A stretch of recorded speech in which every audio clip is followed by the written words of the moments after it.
Hello, my equipment's acting up a little bit this morning and I hope this works okay. This is video 18. Whoops, I almost circled it. 18 in a square. And let's move on to the next level. Let's ramp it up a little bit. Let's look at a digital circuit, digital logic circuit, D-I-G-I-T-A-L. That's what we're doing now, by the way. Those AND gates and OR gates and NOTs and everything, those are digital logic circuits. Digital logic circuit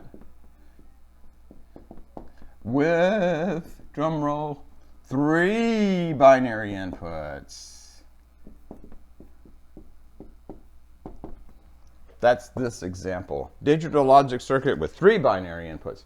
So it's not just A and B anymore. I'm going to use A, B, and C for lack of any creativity whatsoever. There we go. A, B, and C. How do we even start? Well, we got to know what we want this circuit to do. Let's try the majority function. This will be example. The majority function. M-A-J-O-R-I-T-Y. Majority function. What is a majority function? Output should be 1 when the majority of A, B, and C are 1s. So if 2 of them are 1s, any 2 of them, it doesn't matter, or all 3 of them are 1s, we want the output to be 1 because that will be the majority. See how that works? The majority function. Output is 1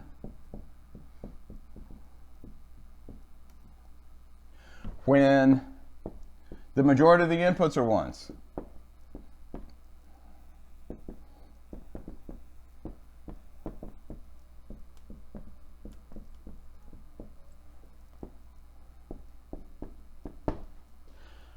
That was way much more board space than I wanted to use up. You know what? I'm going to have to erase already because I want to make sure I've got room to make this nice and large and easy to see and easy to point at and talk about. Well, I'll read this back. Digital logic circuit with 3 instead of 2 binary inputs this time.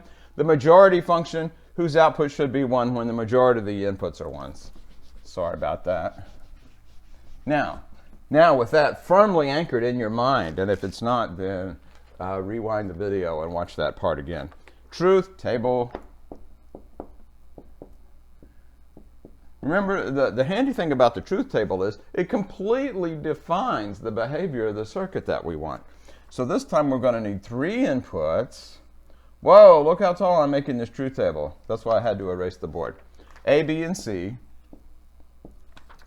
And let's reflect and remember. I'll call this Madge. Hey, Madge. Short for majority.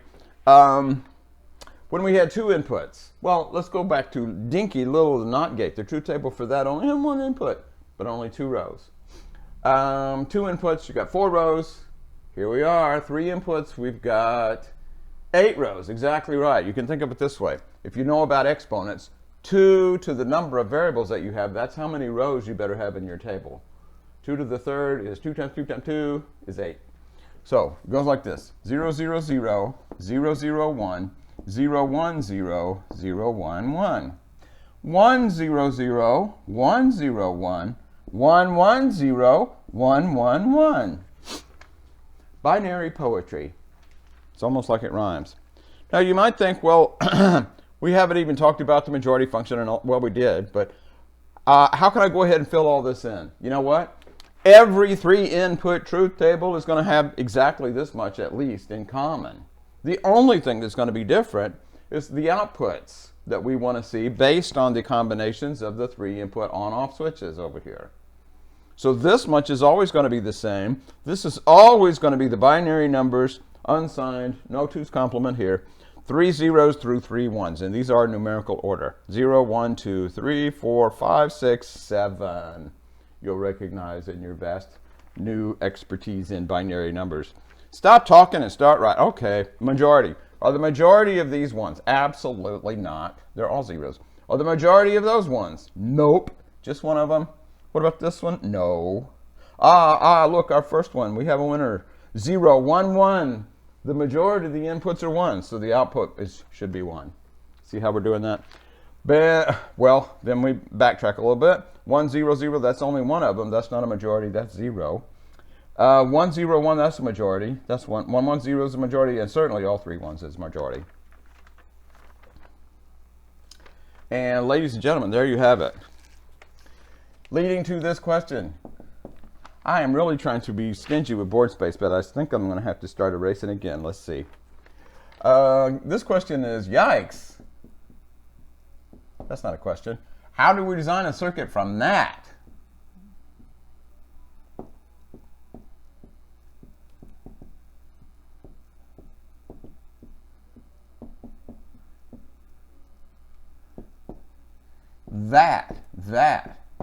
That. How do we design a circuit from that? C-I-R-C, that says C-U-I-T. There. How do we design a circuit from that? That's the AND gates and OR gates and NOT gates and all that stuff connected together to give us the one and only one output we want. Here's the one and only one output we want. Well, we've already done one like this, just not with 3 inputs. We, if you recall, way back in the day, we did the 2-input, what was it, the equivalence digital logic circuit, and we just use what we use there. We'll do this. We'll write a canonical, C-A-N-O-N-I-C-A-L, sum of products.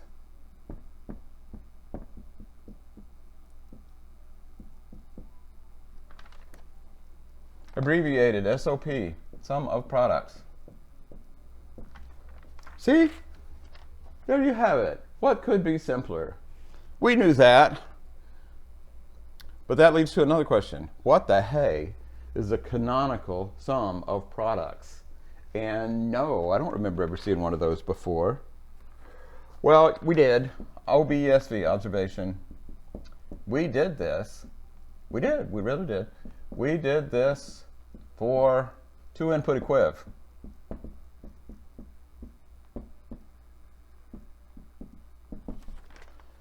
If you recall, the equivalence had a 1 output when there were 2 zeros. When A and B were both 0, we wanted the output to be 1 because what we're doing is showing when they match. Remember, that's what equivalence means. So we had A knotted to get our 0 flipped up to a 1 and B knotted. That's not how you say that. Not A and not B. When should I see a 1 as output? Well, one of the cases where I want to see 1 as output is not A, when A is 0, then not A is 1, and not B. When B is 0, then not B is 1. So this, when we evaluate this, run this through our Boolean logic, Boolean algebraic calculator, this will be 1 and 1 on row 0, 0. I hope that's a review. If it's not, you might want to go back and really concentrate on that video. How else could we possibly see a 1 as output? There was another way. If A is already a 1, we don't need to knot it. And if B is already a 1, we don't need to knot it. That was the bottom row of the truth table. Ah, yes, back in the day. Now, we can't possibly be on 2 rows of the truth table at the same time, because each one represents a unique and specific and different setting of our inputs. In other words, if I'm on this row up here, that means all of these little, if we pretend these are light switches, all these light switches are turned off. All these others involve having at least 1 light switch on. So if I'm on this row, if that's the current setting of my light switches, it can't possibly simultaneously be on another row here. Okay? That was a long-winded motivation for how do we combine these two into one formula to say when we want the equivalence output to be on. It's got to be OR. It's got to be OR because AND doesn't make any sense whatsoever. You can't both have the light switches turned off and have them turned on at the same time. Time for a color switch. I really kind of have reservations about this terminology, but I'm at the mercy of it just as much as you are, so I feel your pain. Even though that's a dark green right there, by the way, even though that is the AND operation, and we know and love that as the AND in Boolean logic world, it's actually called a product, P-R-O-D-U-C-T. We get the answer the same if we multiply. Think about that real hard. If we multiply 1 times 1, we get 1. If we multiply 1 times 0, we get 0. If we multiply 0 times 1, we get 0. Multiply 0 times 0, of course we get 0. So in that sense, you know, it actually is a product. This would be taking the opposite of 0, 1, times the opposite of b, also a 1, if we're on the first row of the table. So that kind of is a product, and so is this kind of a product.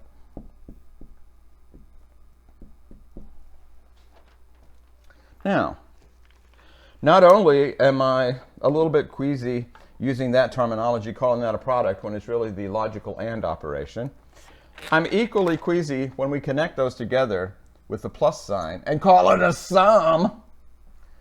That's even further off. A sum, if we add 1 plus 0, we get 1. Oh, that worked out the same way as OR. If we add 0 plus 0, we get 0. That worked out the same way as OR. What's left? 1 plus 0, 0 plus 1, those are all correct. Here's the one that throws me off a little bit. 1 plus 1 in Boolean algebra land is still just a 1.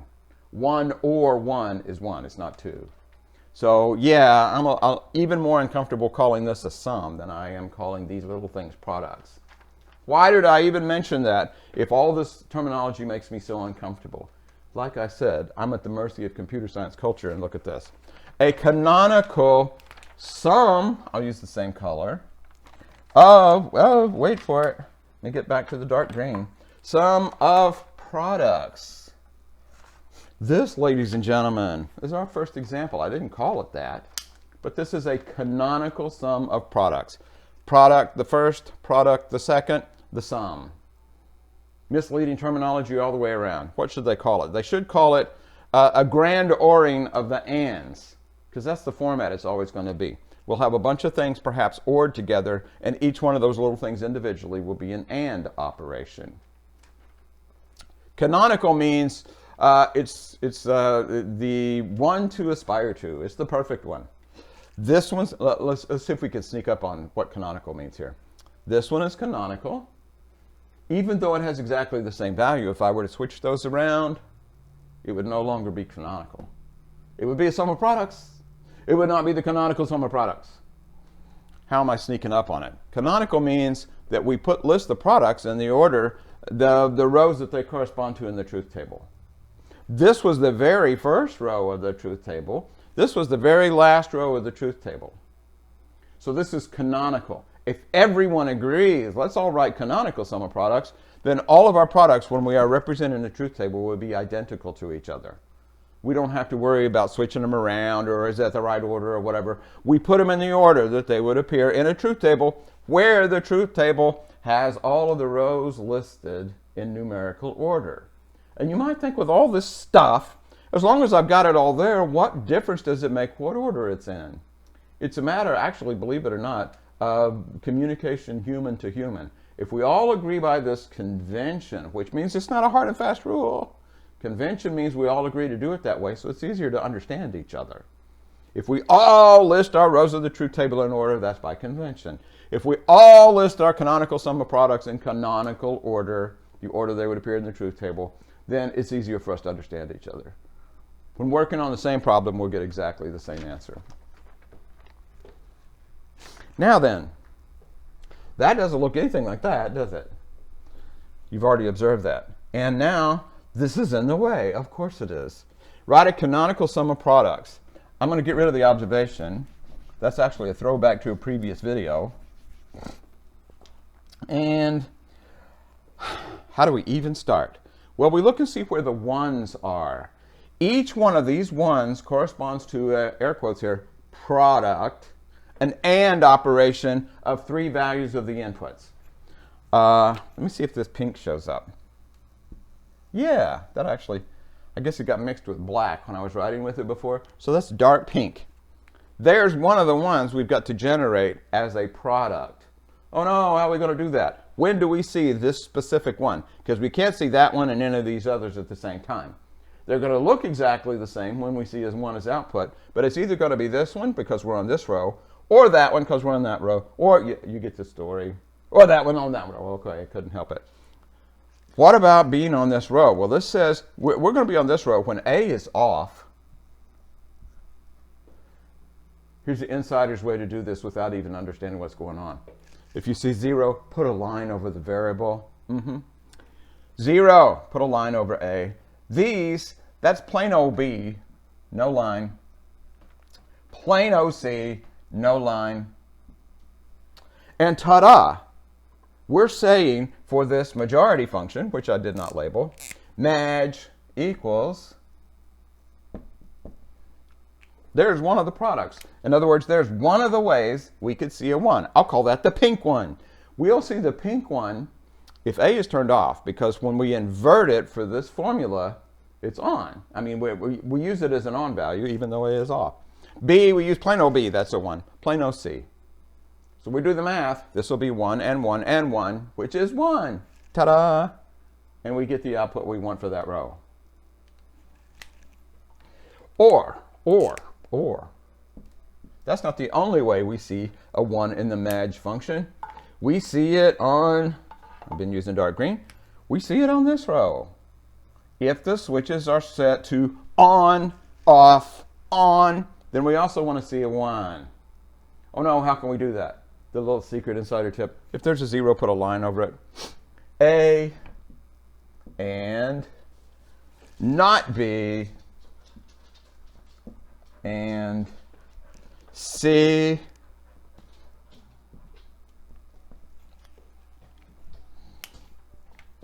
halfway there, living on a prayer.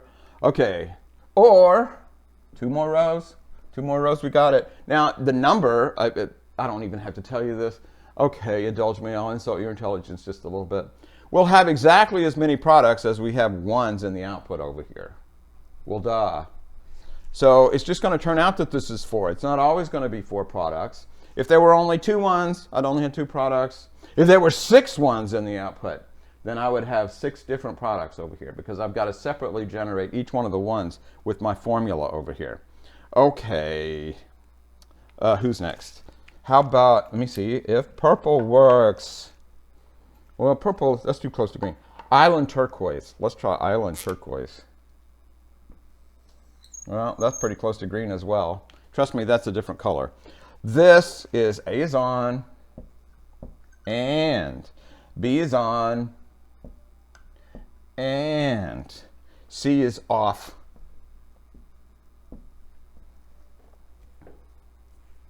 You know what? I'm going to copy this down here. A dot B dot C is off. So leave some space. I'm going to run some values through the formula after we get this done and see if we can convince ourselves that this does what we want it to do. One more. Grand finale. Let's do the grand finale in whatever color this is. Brick red. Kind of, sort of. This one's easy. None of them are off. A and B and C.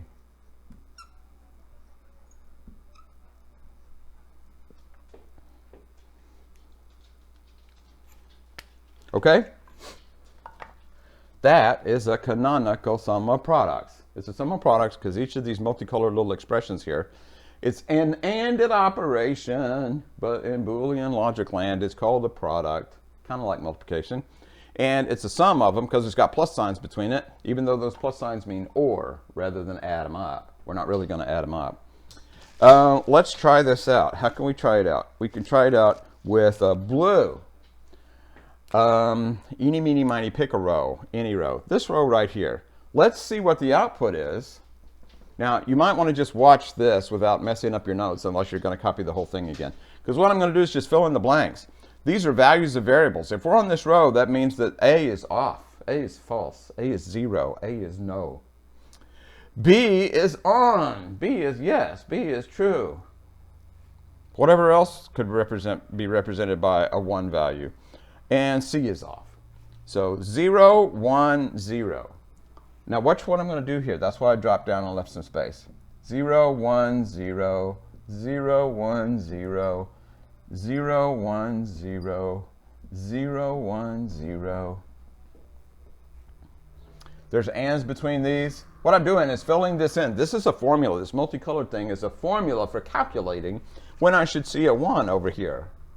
When the output of my circuit, this future circuit that remains to be designed, when that will be 1 and when the output will be 0.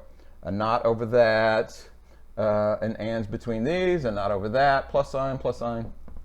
This is just a specific case again, where I'm filling in all these input variables. A is plain, B is plain, C gets a bar over it, A, B, C, no bars. I still don't know what that is. Let me do the math. Not 0 is 1. 1 is 1. 0 is 0. Or 0 is 0, and not 1 is 0, and 0 is 0. Or 0 and 1, and not 0 is 1. Finally, 0 and 1 and 0. Still haven't finished doing all the math. This, since these are AND operations, if there's a 0 anywhere in it, then the whole thing is 0. So this whole thing right here, that's a 0. It's got a 0 ANDed with two other 1s. The 1s don't make any difference there. This is about as 0 as you can get. This one is also 0, and this one is also 0. We had 4 chances to turn on our output switch, or output of 1, and it didn't happen. 0 or 0 or 0 or 0, that's still 0. Oh, it's so unsatisfying. And yet, that is the right answer. Look at this. If we're on this row, we do want the output to be 0. So it got the right answer when we filled in the blanks there. Let's try that again.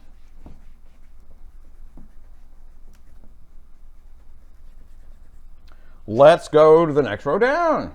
Surely just 1, 1 shouldn't make all the difference. We'll see. I'll do this in green, I guess, since that's already open. 0, 1, 1. Fill across the board. 0, dot 1, dot 1. Put a bar over that one, because that's the formula. Or 0, dot 1, dot 1. Bar over it. Or 0, dot 1, dot 1. Put a bar over the last one. Or 0, dot 1, dot 1 with no bars. Do you see how I'm filling in these blanks here? I mean, this is stuff, on second thought, you might very well want to write these down so you've got specific examples of what the hey this formula is trying to tell us. Now we got to do some math here. Not 0 is 1, 1 dot 1 dot 1, or 0 dot 0 dot 1, or 0 dot 1 dot 0, or 0 dot 1 dot 1. Now, same rule applies if any of the product, any of the ANDed values are 0, then the whole thing is 0. So when I label this one, and of course I didn't leave room, so I'll label it above and below. Look at this. We have a winner, 1 and 1 and 1. That is 1. And I don't even have to look at the rest, because 1 ORed with anything, that's definitely going to be 1. But just for old time's sake, I'll go ahead and look at them anyway. That's a 0 because it's ANDed together and there's a 0 in there. That's a 0 for the same reason. That's a 0 for the same reason. So this time it's a 1, and that is what we wanted for that row. Now that doesn't prove that it works in every case, but for these 2 rows we got exactly the output that we wanted using our canonical sum of products formula. Okay? Now you might think, what if a couple of these are 1s? Concentrate on that. Think about what you just said. What if more than one of those are 1s? If more than one of these are 1s, the philosophical implication of that is we are simultaneously on more than one row of this table. In other words, it's always going to be the case. When we fill in the blanks to find out what the output's going to be with our formula, it's always going to be nothing but zeros, or there's going to be exactly 1, 1 in here. That 1, 1, in this case, corresponds to the pink product, and the pink product corresponds to the pink circled row. And if we're on this row, we can't possibly be on any of the others. Now, a different one will show up for all these other circled ones, but we're never going to have 2 or 3 or 4 1s. That'll never happen. Now, those were all examples using our majority formula here, canonical. No! Well, I'll say that this is for review. For review, our majority function, which I just erased, was what? Not A and B and C, or, next one with a 1, A and not B or C, and C. A and not B and C puts us on this row. This row is A and B and not C. Or A, B, and C.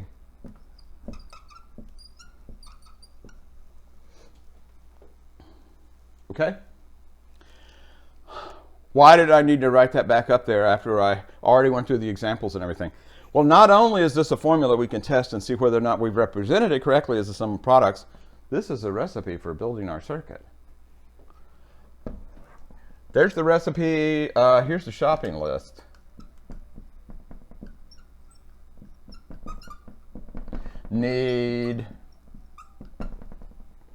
Well, let's see. We'll start with the nots. There's almost always, well, if we do this conventionally, we all agree to do the same way. We'll have a row of not gates followed by a row of AND gates to represent the products, and usually one big OR gate at the very end to pull together all the outputs of those AND gates. So here we go. I need some not A, I need some not B, I need some not C. So I need 3 not gates. I need 1, 2, 3, 4 3-way AND gates.